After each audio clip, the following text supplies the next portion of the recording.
for those of you in attendance.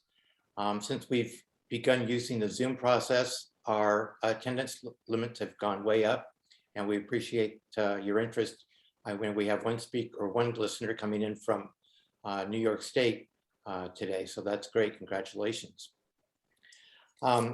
Today's presentation is interesting in that it's right on the heels of the recent climate report from the United Nations, ICCP, which is pretty stark in its information.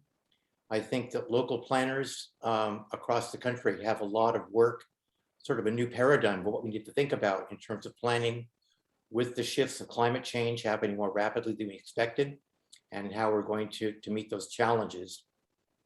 And among those in Northern California will be regional challenges, particularly along the coast, as inland heat and water depletion begins to affect where people are choosing to live. And to that end, next month's presentation will be on the missing middle, which is how do small communities integrate denser housing without losing the character of the communities which make them the charming places that they often are. So our speaker will be Tony Perez, talking about that from Opticos Design. The missing middle is are duplexes, fourplexes, triplexes, small apartment complexes that fit into single family neighborhoods oftentimes and blend into a landscape. And figuring out how to make those work is what that topic will be about. So climate is driving a lot of things today, as is COVID. So it's a challenging time for all of us, and it'll be a challenging year or two ahead of us. So Bob, if you want to introduce today's speaker, thank you very much. Okay, and as I do that, I am putting a couple links here. One is to the AP State Conference. The other is the registration link to next month's September 14th, Missing Middle Housing.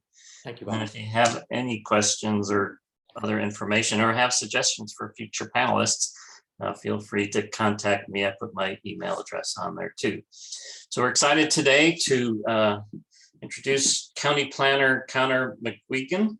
He'll discuss the project, the Climate Action Plan for Humboldt County and the 7 cities. So Connor will be giving an overview of accomplishments to date and upcoming milestones.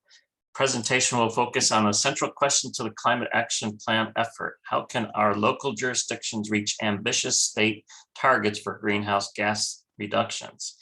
And being a rural county, Connor has, I'm sure, run into some special issues for us. So Connor, take away. Thank you, Bob. Thank you, Stephen. I'm going to share my screen. Let's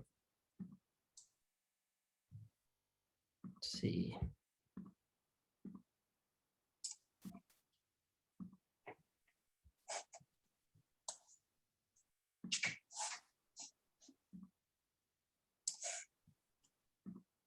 Can everyone see my screen, or Bob, I guess, can you see? Yes, I can.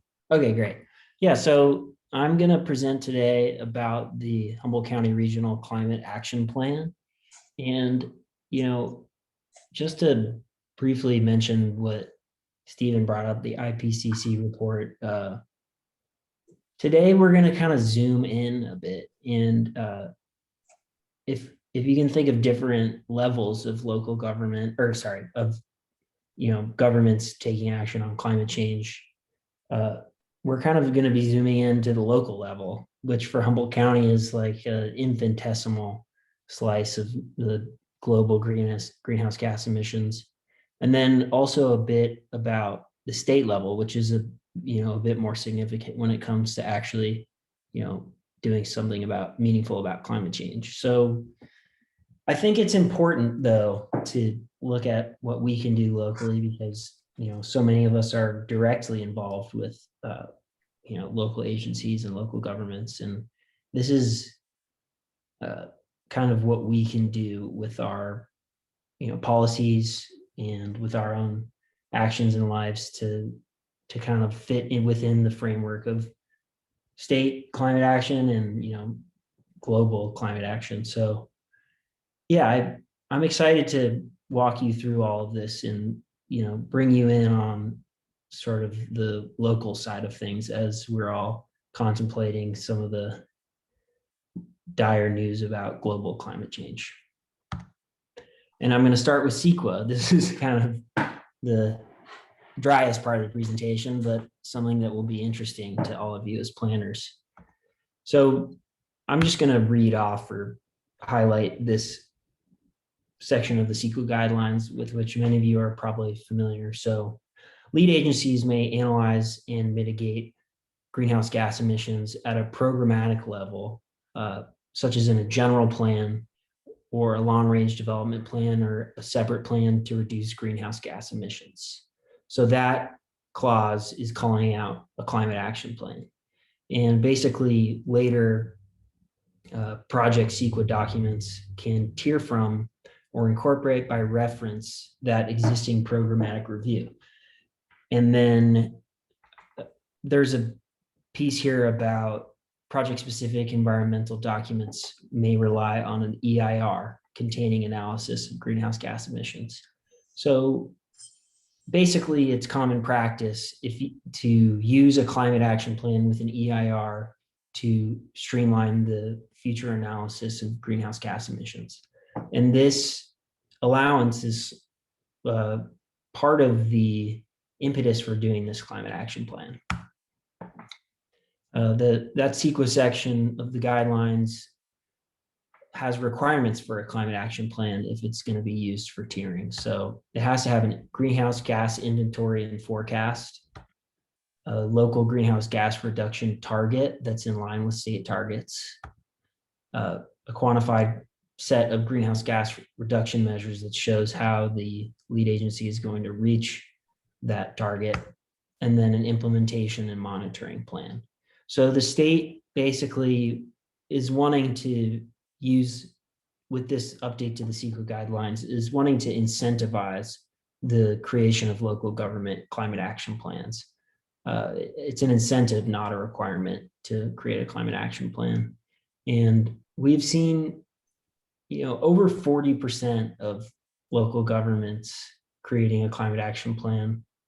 That number doesn't capture all of the, that number is above what you would have as a percentage of local governments that have done a climate action plan, done an EIR, and have used their cap for streamlining. So this incentive here is I think a reason why some larger jurisdictions want to create a climate action plan, but it's not the whole story. And for us, this project is a collaborative effort between the county and the 7 cities. And as a group, we kind of face this decision. Basically, do we want to use this cap for the streamlining of greenhouse gas analysis of future projects? And we kind of are internally referring to this as one scenario, we have a qualified cap. We would do an EIR and set it up so that future projects could tier off that cap EIR. And that would have a requirement to implement, monitor, and update the plan. And then there's another scenario, which is that we don't do an EIR for the cap. We don't utilize it for streamlining of greenhouse gas analysis, and there's no requirement to implement, monitor, or update it. And this is difficult because we have cities ranging in size from Trinidad to the jurisdictions like the unincorporated county and Arcata and Eureka. So there's a wide range of population and characteristics of different jurisdictions, and not all of the cities are, this streamlining bit is not super relevant for some of the cities that don't see a lot of development or projects that would be subject to CEQA. For the county, our board has kind of made it clear that they've directed staff to develop a cap to be used for streamlining and to have an EIR for the cap. So the current plan is to go this qualified route. The county would serve as the lead agency on the EIR, with the cities that are interested in using this streamlining benefit, they would be responsible agencies, and the county would basically adopt the cap and the EIR, certify the EIR, and the jurisdictions that are responsible agencies would then adopt their portion of the cap and then, certify the EIR as responsible agencies. So that's the CEQA setup. And I wanted to start with that as sort of a background of why we're approaching this project, some of the reasons why we want to create a climate action plan. So some quick background on the project. It was launched in fall 2018. I actually moved here to Humboldt to work on this project, and I was doing a Civic Spark Fellowship, which is this program that sets people up starting their careers with local governments to work on climate change related projects. And I stuck around because I ended up really loving Humboldt and enjoying this work on this project.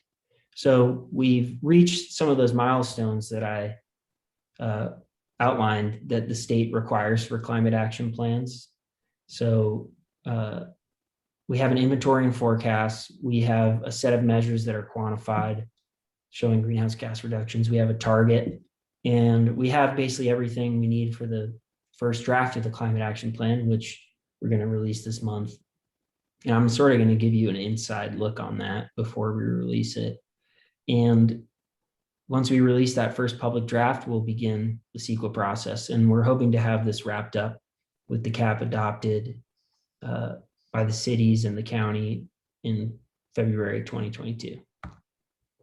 This is the greenhouse gas inventory. So this is a snapshot of local emissions in the year 2015.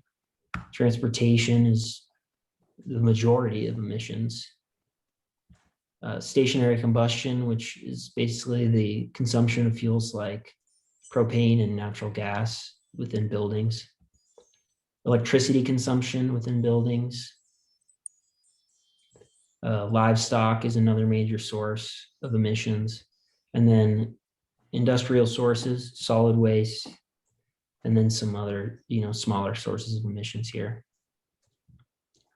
This is a breakdown of emissions by jurisdiction. So the unincorporated county is at 60% of emissions countywide in the year 2015.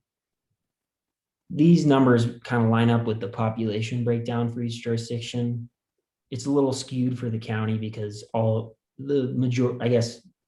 basically all of the livestock operations in Humboldt are within unincorporated areas. So that number is a little higher than the population share. And then, as I'll discuss shortly, the state uses 1990 as its baseline for greenhouse gas targets. So to line ourselves up with the state's targets, we did a 1990 inventory. And I want to talk briefly about both sections of this graph. So on the left side, you see the total in 1990 and then the decline in emissions between 1990 and 2015. And that's when you factor in industrial point sources. So basically industrial emissions, direct emissions of greenhouse gases from industrial facilities. And that is a huge drop mostly because of the closure of industrial facilities related to timber processing. And so basically, if we built our climate action plan to include industrial point sources, we would be reaching the state target without doing anything. So once we did this 1990 inventory and saw this decline that you can see on the left side, we reevaluated and decided not to include industrial point sources in the forecasting and the target because we didn't want to have a climate action plan that basically gave us credit for things that happened over the last 20 years that didn't really have to do with local government action on climate change. These are the state greenhouse gas targets. They're based, the 2020 target and the 2030 target are using 1990 as a baseline. And that comes from the Kyoto Protocol, which was maybe the first kind of like attempt at assembling nations to make some commitments on climate change related action and also other pollutants. So these targets are actually pretty ambitious in terms of what other states are doing in the country, especially particularly the 2045 statewide carbon neutrality target. So net zero emissions. Like, these targets are, one way of looking at them is that the state is taking exemplary leadership when compared to other states on climate change. Another way to look at it is in terms of what scientists are saying governments need to do or nations need to do to reduce emissions. You know, the IPCC report is following up on previous reports on this target of 1.5 degrees Celsius of warming being the kind of standard threshold that we need to reach if we're going to avoid the worst catastrophic impacts of climate change. And these targets are not really in line with that goal of 1.5 degrees Celsius of warming. And that goal seems further and further out of reach, obviously. So I wanted to present these targets in a couple of different ways of looking at them. And the fact of the matter is, though, we're local governments in California. The climate action plan kind of standard process is designed so local governments can come into compliance with state targets.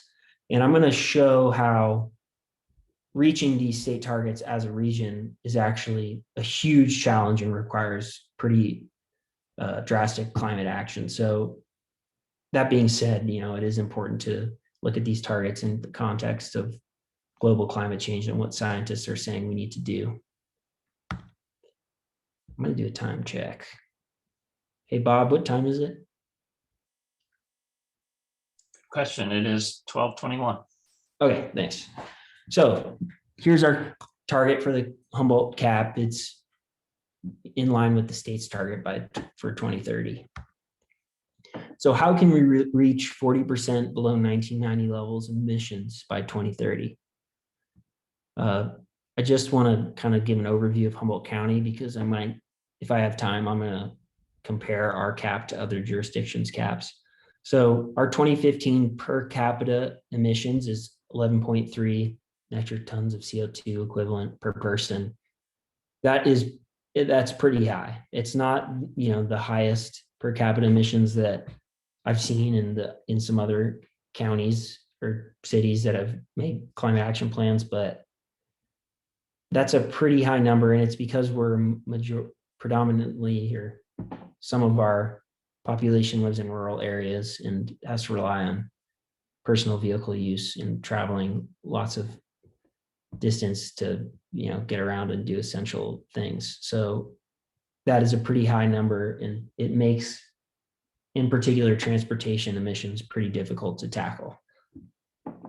Okay, so this is kind of a high-level overview of the climate action plan. This whole pie here is the 2015 inventory, and then the slices out of the pie are the kind of general categories of cap measures, how we're going to take a 40% slice out of this 2015 inventory. And you can see that transportation, because it's the preponderance of emissions, we have to kind of do our best to tackle that more than other sectors. So 17% of total reductions from 2015 inventory are coming from transportation.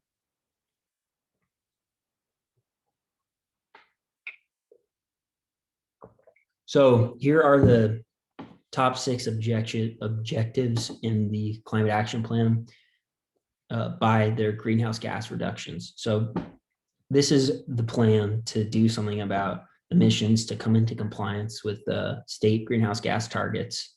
You know, there are other measures in the cap, of course, a lot more, but if, you know, looking at these 6 kind of is the most important element of the plan. So zero emissions passenger vehicles, Electric, and I'm going to go into each one of these. Electrification of existing infrastructure, mode shift, which is actually sort of a grouped set of objectives, but they all fall under the goal of shifting transportation choices away from personal vehicle use. So I wanted to kind of group all of those together and show that it's an important part of the CAP. So also all electric new construction, zero emissions freight, and renewable diesel. So out of those 6 measures I just showed, this is another sort of visual to depict the significance of those measures to the CAP. So this whole pie here is the total reductions from CAP measures. And you can see that if you just focus on that other local measures part of it, you can see that these 6 measures that I've shown make up 81% of total reductions in the climate action plan. So zero emissions passenger vehicles, a ZEV as defined by the state can be a plug-in hybrid vehicle, hydrogen fuel cell vehicle, or an electric vehicle. And so by 2030 in the climate action plan, our goal is for 31% of passenger vehicles in Humboldt County to be ZEVs. This is the most ambitious goal that I'm presenting today, perhaps. And that being said, it's, in our analysis, we need to be extremely ambitious on zero emissions vehicles if we're going to really do something about transportation emissions, because the fact of the matter is by 2030, it's going to be very challenging to kind of change patterns of development to drastically reduce VMT. We still have really pretty ambitious VMT goals, but the fact of the matter is we need to both look at VMT, but we also need to look at ways to reduce the carbon intensity of vehicle travel, because we can't just rely on reducing vehicle trips. So 31% of passenger vehicles in Humboldt County are ZEVs. Let's look at the state's target for this. So by 2035, the state is going to require that all new vehicle registrations are EVs. That's one piece of the puzzle. New vehicle sales are not going to, just making all new vehicle sales electric does not do enough to reduce emissions. And their target, the states, is 28% of on-road vehicles in California to be ZEVs. Right. So this is, I think, the only goal that I'm presenting today that we're trying to be more ambitious than the state's greenhouse gas targets. But again, our transportation emissions are, probably more significant compared to our 2015 inventory than the statewide transportation emissions. So how the heck are we going to get from around 1% of ZEV adoption right now, 1% of ZEV vehicles on the road in Humboldt County are electric vehicles, to 30%? We have to approach it from lots of different angles. So first of all, new construction. The latest update of Title 24, the California building codes, has requirements for provisions for new construction that require EV ready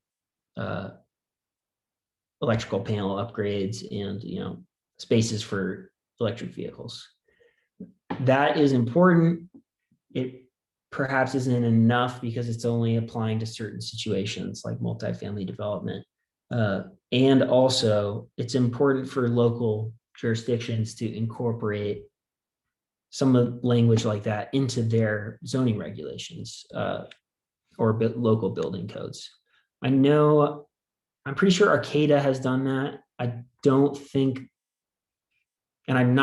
remember exactly what their provisions are for EV ready construction. I know certain developments have to have dedicated parking spaces for electric vehicles. I don't think that there's anything in other jurisdictions zoning regulations about EV charging or parking spaces. So that's one angle to approach this. I'm gonna save this next one for last, actually. So work with RCEA to install public charging stations. We need to greatly expand our public charging station network. That would be charging stations that are not tied to new development. And that's super important because, for instance, charging stations at local commercial hubs or businesses, so people can charge their vehicles while, they shop. And yeah, it's basically not super feasible to have an electric vehicle. It's compared to other jurisdictions in the state, it's less feasible to own an electric vehicle here because of the more limited charging opportunities. So we need to expand that.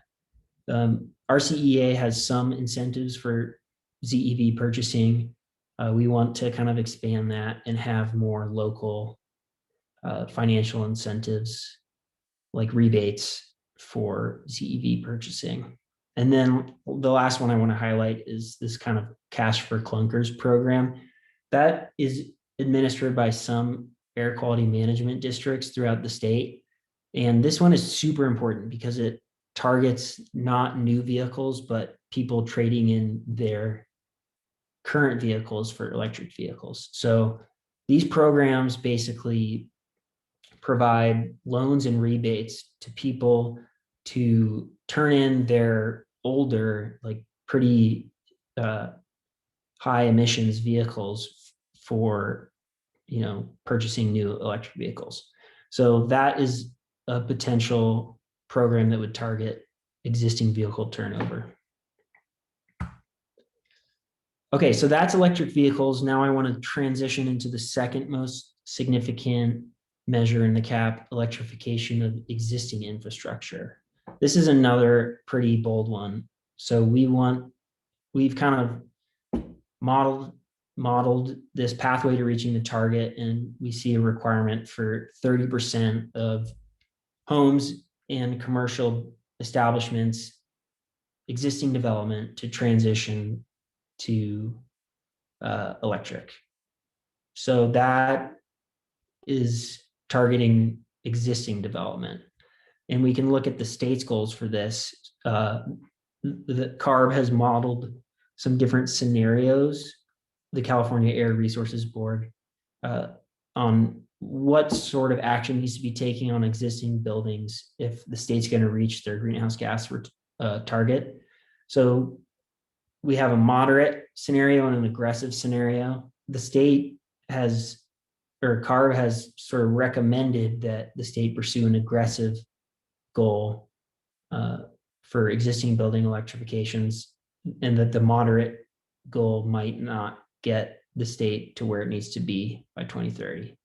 So 50% replace on burnout, that would be when existing appliances are at the end of their lifespan, for 50% of those to be replaced with electric appliances, and then 5% early retirement. So that would be people choosing to switch their appliances in their electric panels to facilitate fully electric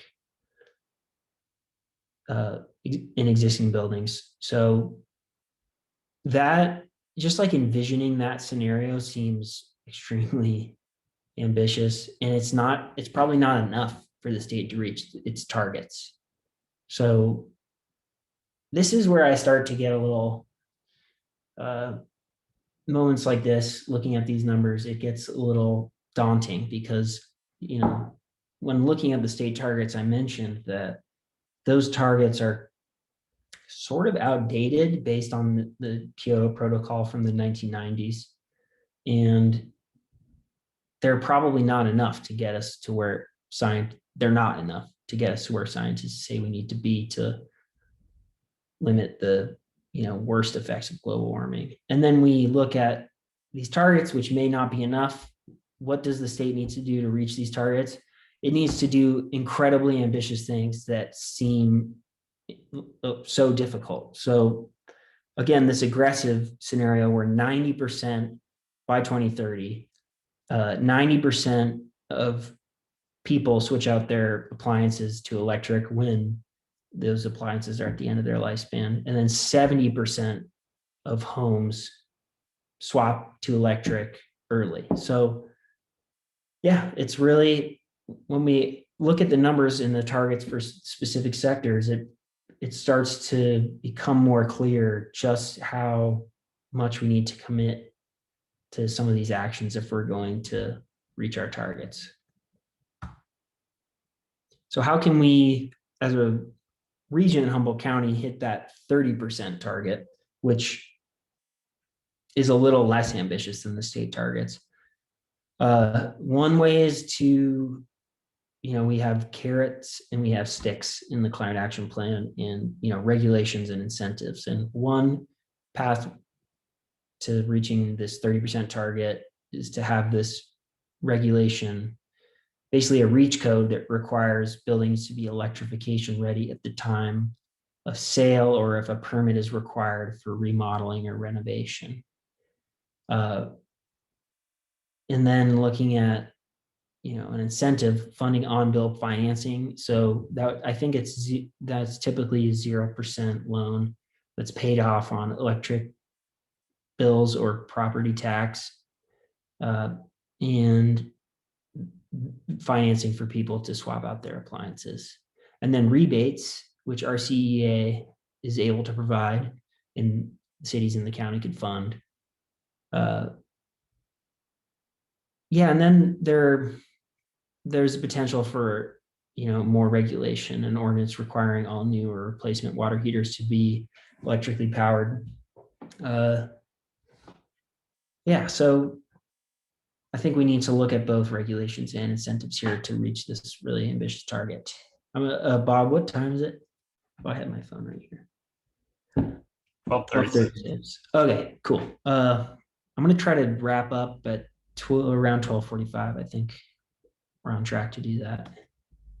So now the next down the list of climate action plan goals, mode shift, which is a set of measures related to transitioning away from single occupancy vehicles or personal vehicle use. And this set of objectives is going to get us to a 14% reduction in VMT by 2030, according to the models. And we've been collaborating with HCOG on this a little bit. And there is right now a discrepancy between HCOG's targets for their RTP update for VMT and then our target for the cap. I think HCOG is targeting something like 25% reduction in VMT by 2030. So yeah, it's not an ideal scenario to have local planning documents be out of sync with each other. So this goal might change, but for now, as our model will reach the target, we're looking at a 14% of reduction in VMT by 2030. The state's target is 15% below business as usual by 2050. So again, this is another example where we need to be a little more, we need to commit a little more than the state is committing in transportation. So these are some implementation actions to reduce VMT. And I've highlighted two here that are kind of the most significant ones in this grouped climate action plan measure. So yeah, we have a measure for car sharing, and that some car sharing is like things like Zipcar, and I forget the one that was at HSC, what it's called, maybe Zagster, or that might be the bike one. But yeah, so programs where you can sign up to rent a car for a short period of time to take care of, tasks that take a day or two or go on trips. So that helps people that makes it more feasible to not own a vehicle in Humboldt County. So that's something that we need to kind of work with businesses that provide this, fund a local car share program potentially, and then require car share parking in new development once there's a program in place. And so that's one important measure. Another one is the subsidized transit pass program, reaching up to 15% of residents. So that would be free or subsidized, I think mostly free transit passes for 15% of residents in Humboldt County. And there are a few different ways we can do that. We can tie it to new multifamily housing and try to fund or require developers to provide transit passes to residents. And that can be kind of like a preferred mitigation under CEQA to VMT impacts for new housing projects that are, subject to CEQA. It could also just be a kind of incentive that we would offer this to developers and jurisdictions would offer to fund this. And then there's a lot more. Expand regional trail and bike lane network. And then amend zoning regulations.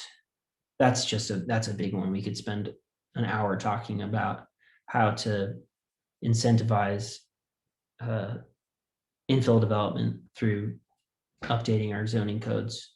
But it sounds like the next month's presentation is going to talk about that. So I'm excited to join as a viewer of that one. And yeah, we don't have that much time, so I'm not going to dive into that.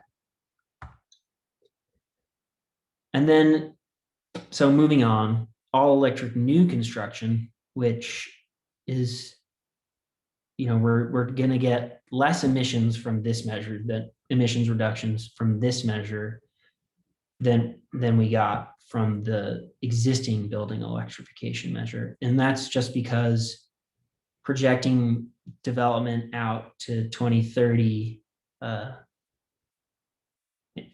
based on population growth and other factors, we're not going to get that much new development in Humboldt County over the next 8 to 9 years.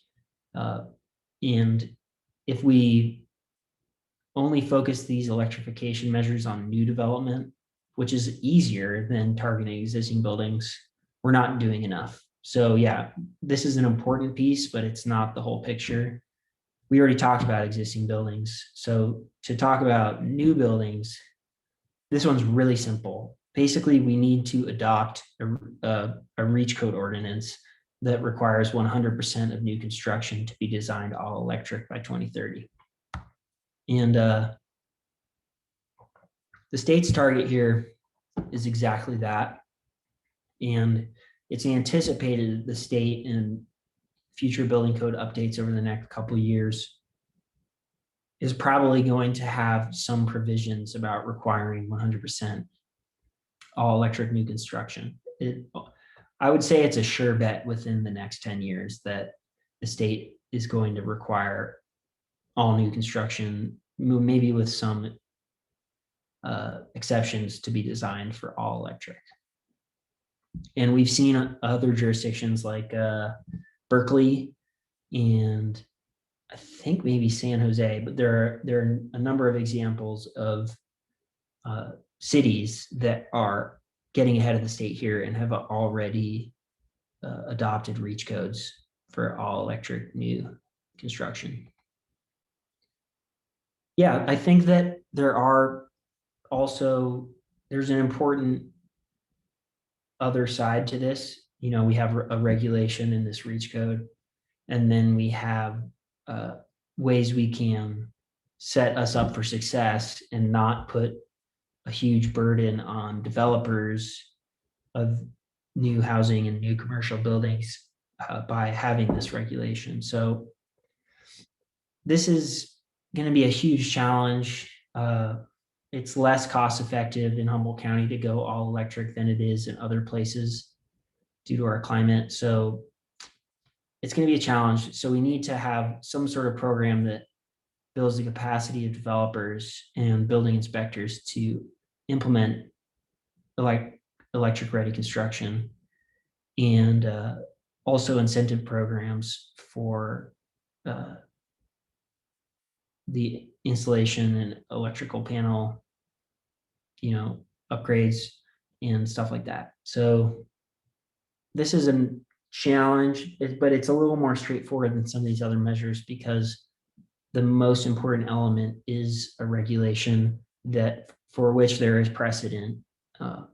And some of the other measures are less focused on regulations. I have two more measures and it is 12:45. I'm going to do these really quickly. So zero emissions freight, a huge portion of, or a pretty significant portion of the emissions from transportation come from freight vehicles in Humboldt County. So we need to do something about that. And HCOG has had some language about this in previous regional transportation plans. So we're kind of building off that and establishing a target for 672 zero emissions on-road freight trucks. So that would be 5% of all trucks, all existing trucks on the road in Humboldt County. And this one we haven't fleshed out as much as some of these other measures. We haven't fleshed out how we're going to get to this target. It's just an important part of our model right now, something that we need to do to reach the state target. So the state has a bunch of regulations that are going to be ratcheting up about medium and heavy duty trucks. So looking at this first bit, manufacturers are required to sell zero emissions trucks as an increasing percentage of their annual sales starting in 2024. So then looking at the next bullet, by 2035, that percentage needs to be 55 to 75%, depending on the type of truck. So it's going to be ratcheting up to 55 to 75% by 2035. And that's because different numbers are because for different classes of freight vehicle or truck, there are, the technology is at different stages. But this is actually pretty interesting because the technology is further along for heavy duty freight vehicles than you would think. So this is not total pie in the sky stuff. And the state's projection is that by 2030, 6% of freight trucks will be ZEVs. So our goal is kind of in line with the state's target here. But this one is going to be really tricky to reach. So we don't actually have much. We haven't really fleshed out how we're going to get there. This implementation action is pretty vague. So we're still working on this one. And lastly, renewable diesel. So that is renewable diesel is kind of different, a few different types of biofuels that can be directly used in diesel engines. So it doesn't require an upgrade or retrofitting of cars. This is something you can, use to fuel your, for instance, diesel truck if it's available without any changes to the vehicle. So the goal here is for 5% of all diesel consumption from retail or commercial vehicles to be renewable diesel by 2030. And that would have to be supported by around 12 fueling stations that would supply renewable diesel. So this is another one where it's less clear how we're going to get there. One idea is for all jurisdictions to purchase only renewable diesel to fuel municipal vehicles.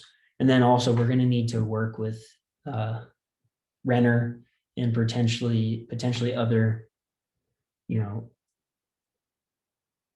going to have to basically figure out how to get renewable diesel at gas stations in Humboldt County. There are some gas stations right now, some Renner stations, I think, that have renewable diesel. So we need to expand that. And yeah, it's 12:50 now. So I want to leave some time for questions and kind of wrap up here. I've wanted to highlight some of the really challenging parts of this, and perhaps I didn't have enough time to inspire more hope about what we're doing here. But I want to say that the most hopeful part about all of this is that we've had a group of staff from each city in the county working to develop this climate action plan in close collaboration for almost 3 years now. And as we're ramping up to release this draft and getting ready to wrap up the plan, we're kind of moving into this future where we're going to have to take this pretty drastic action with this precedent for regional collaboration. So I think that that is what part of what keeps me going, is kind of the excitement of having this team put together in a sort of unprecedented way to tackle climate action on a regional level. So I think that we have set ourselves up for success in certain ways like that. And yeah, I'm excited to field questions. Thanks, everyone. Okay, well, great, because we do have some questions. I can just maybe summarize several of them. You know, PG&E seems to be one of the stakeholders that may be affected. Either can they provide enough electricity to the grid if everything goes the way as proposed, and any discussion of them cutting back on providing natural gas? Yeah, so that's a great question. There's the way, how can I concisely answer this? So the way that the state models electricity consumption emissions, at least up to date, this is probably going to change, is not super reflective of the reality of how, how our electricity demand is met by the supply. So at certain hours of the day, electricity demand is higher, and demand responsive sources of electricity have to be fired up more. And in Humboldt County, that would be biomass facilities and the Humboldt Bay Generating Station, which is powered by natural gas. So our climate action plan doesn't quite capture that time sensitive electricity supply issue, because the state doesn't really do that up until pretty recently. So that being said, if we were to look at that as, if we were to factor that into the calculation of electricity emissions, they would be much higher than what we're showing in the cap, because what we're showing in the cap is that RCEA is ratcheting up to zero carbon electricity by 2025. And they're basically buying electricity from renewable energy providers to meet the Humboldt County demand. But if you look at the time sensitive side of things, there is going to still be electricity emissions beyond 2025 because of the Humboldt Bay Generating Station. So that's all to say that it's really important. It is really important to work with PG&E to find a way to a long-term plan for reducing our reliance on the Humboldt Bay Generating Station, or, real pie in the sky stuff, transitioning that power plant to renewable source of electricity. So that, I'd say, is something that's super important that we haven't done enough of because of the way that we've modeled electricity emissions. And RCEA has plans for this. And the answer is local distributed generation. So rooftop solar paired with energy storage like batteries, that is able to provide electricity in a demand responsive way or a time sensitive way that doesn't rely on dirtier sources of electricity that are fired up at hours of the day that electricity demand is higher. So that is, I'm not an expert on this, and I didn't mean to take so long answering that, but it's a really good question, and it's really complicated and multifaceted. So hopefully that helped. Yeah, definitely. A couple of times people made the mention of really ambitious goals. You mentioned that too, but so one question was, do you see an opportunity for cities and partner agencies to work together? And kind of a second part of that question, I think, would be, you presented some of the options based on the effectiveness of it, but are there some low-hanging fruit? Or what's the most low-hanging fruit? None of it is, but that cities and partner agencies can start working on. You're right that a lot of it, hardly any of it is super low hanging. One thing that comes to mind for me is a REACH code ordinance for all new construction, with certain exceptions, to be electric ready by 2030. So, and it's talking about buildings. Can you define what the REACH goal is?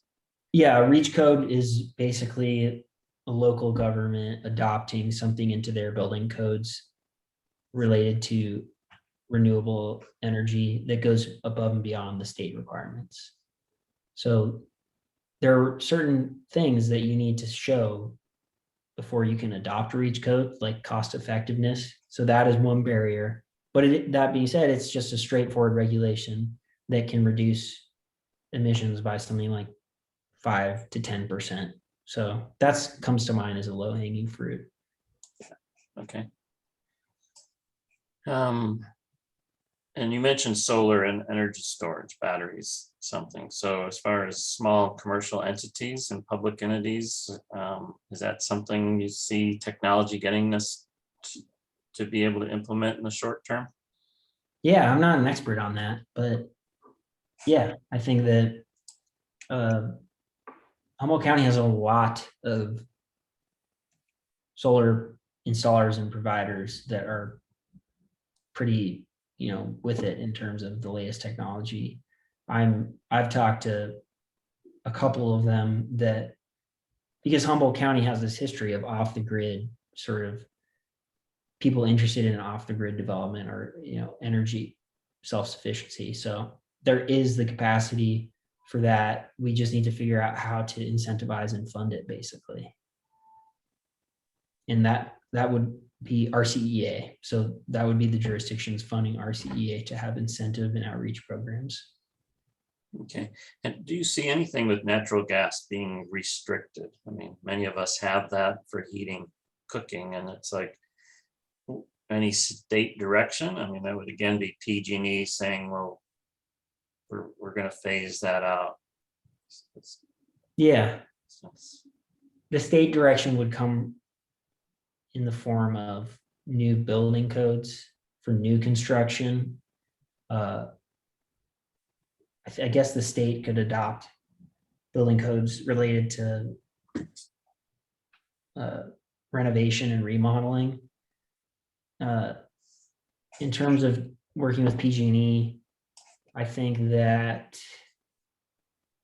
would be something that the state, I would love to know more about what the state is doing to try to work with PG&E to get them to be more on board with the transition away from natural gas. Yeah. So Humboldt County will be kind of dependent on, well, a lot of these things will be what the state actually does. Yeah, it's true. They have the sticks and the hammers. That's a good question for someone at RCEA too. I'm not sure about that one. Okay. You made a reference on one of your slides to EV and ZEV. Is there a difference? Yeah, those terms are kind of supposed to be in the cap used interchangeably. So EV or ZEV would be fully like battery electric vehicles, plug-in hybrid vehicles, and hydrogen fuel cell vehicles, which is sort of a more upcoming technology. So I meant to use those interchangeably. I probably should have just stuck with one, but yeah. Okay, that's just a question. And then just lastly, are the slides available? And then maybe you can talk a little bit about is there a website at the Humboldt County where some of this information or the plans can be reviewed? Stephen, that's a really good question. I don't agree with the state's classification of a plug-in hybrid vehicle being a zero emissions vehicle. It doesn't make any sense because they still use gasoline. I don't know why, but to answer your question, Bob, our website is very out of date, and that is on me. The Humboldt County CAP website is not the best resource for the most up-to-date information on the CAP. When we release the CAP draft in later this month, I'm gonna update the website, and I also have these slides which are available for all the registered attendees of this webinar. And then I'll probably get that email list from Bob so I can send all of you the draft when it's out, and hopefully update the website. Okay, well, that sounds great. And again, this is being recorded and it'll be put on our YouTube site. So, well, it is 1 o'clock, finishing right on time. I want to thank you, Connor, for joining us and presenting all this information. And I'm sure there'll be a number of public hearings and meetings and information coming forth. So end of the month, something might be happening. Yeah, definitely. All right. Yeah, thanks, Bob, and thank you, Stephen, and thank you, everyone, for joining us. Okay. And remember about next month's presentation. Well,